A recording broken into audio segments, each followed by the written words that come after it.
What would you like to be called? Now, before you answer, be cautious, because there is power in words. During England's darkest history, when the Nazis were about to win, Prime Minister Winston Churchill saved England by the power of his words. In our history, Patrick Henry ignited the American Revolution with his historic words, "Give me," or "give me." And during the Great Depression, President Franklin Delano Roosevelt inspired the nation with the words, the powerful words, "There's nothing to fear but fear itself." Peter encouraged Christians to face the persecution courageously with the words, "You are chosen, destined, and sanctified." Words have power. You can tell yourself, I am dumb, helpless, hopeless, a victim of circumstances. Or you can tell yourself, I am chosen, destined, and sanctified. Or we learned this morning, I am a VIP. Last Sunday, I talked about the prevalence of stress.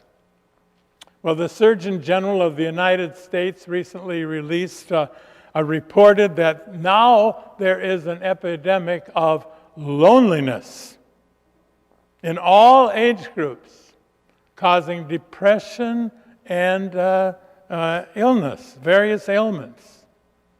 So if you suffer stress or loneliness, hear these powerful words from Peter, "You are chosen."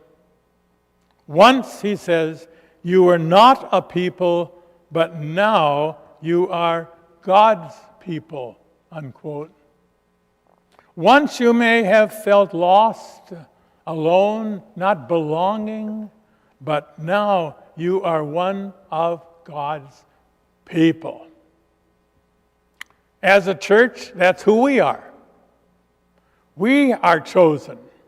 A royal priesthood, says Peter, a holy nation, God's own people.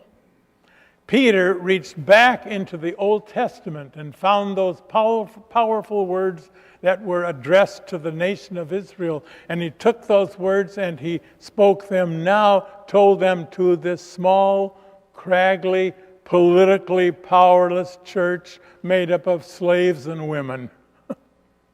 Powerful words.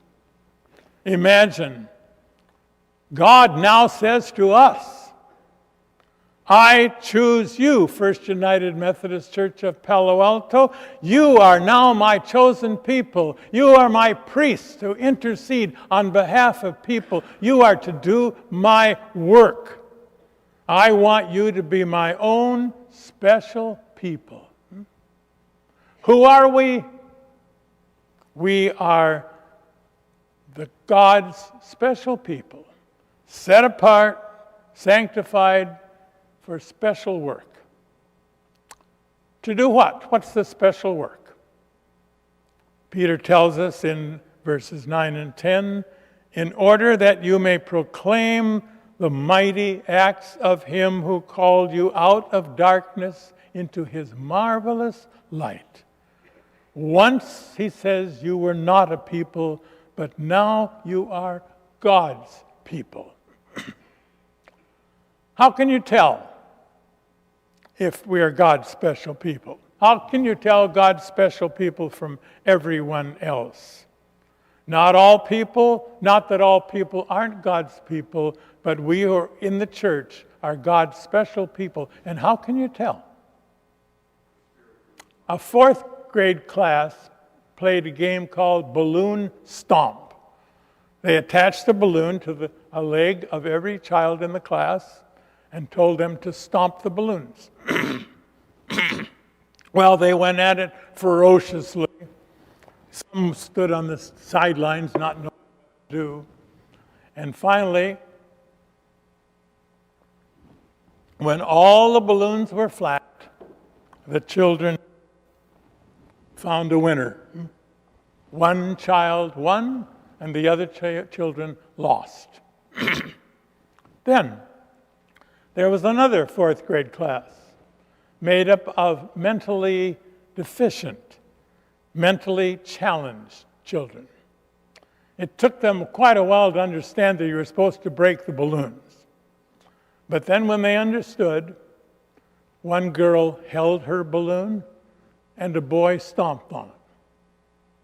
Then he held his balloon and she stomped on it. And they stomped on each other's balloons.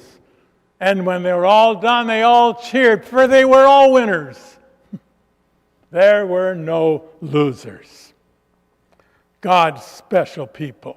They practiced generosity, trust, cooperation, gentleness, concern for one another.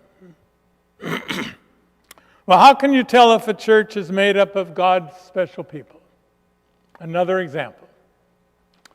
Clarence Jordan visited a church in the deep South.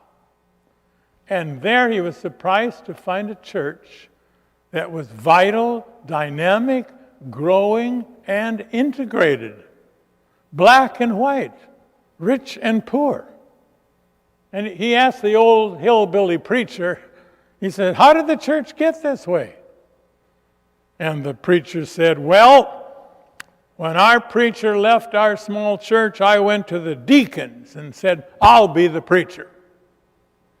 And the first Sunday as preacher, I opened the book and I read, 'As many of you has been baptized into Jesus, has put on Jesus, and there is no longer any Jews or Greeks, slaves or free, males or females, because you is all one in Jesus.'" Then I closed the book, he said. I closed the book and I said, "If you won with Jesus, if you won with Jesus, you are one with all kinds of folks. And if you ain't, you ain't." Well, Jordan asked, "What happened after that?"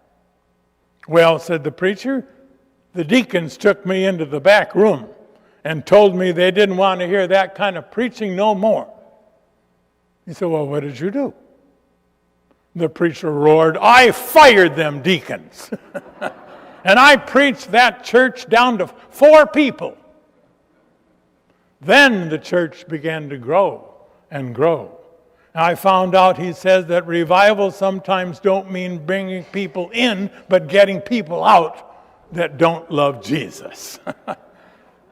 He then had an integrated church of black and white people and rich and poor.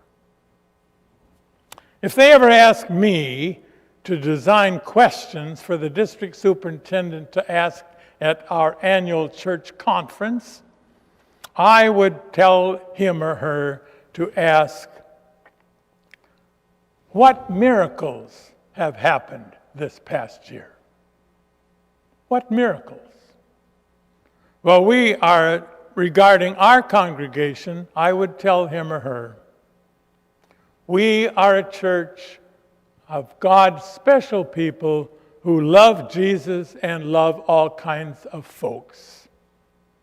We welcome people of all ages, nations, races, nationalities, sexual orientations.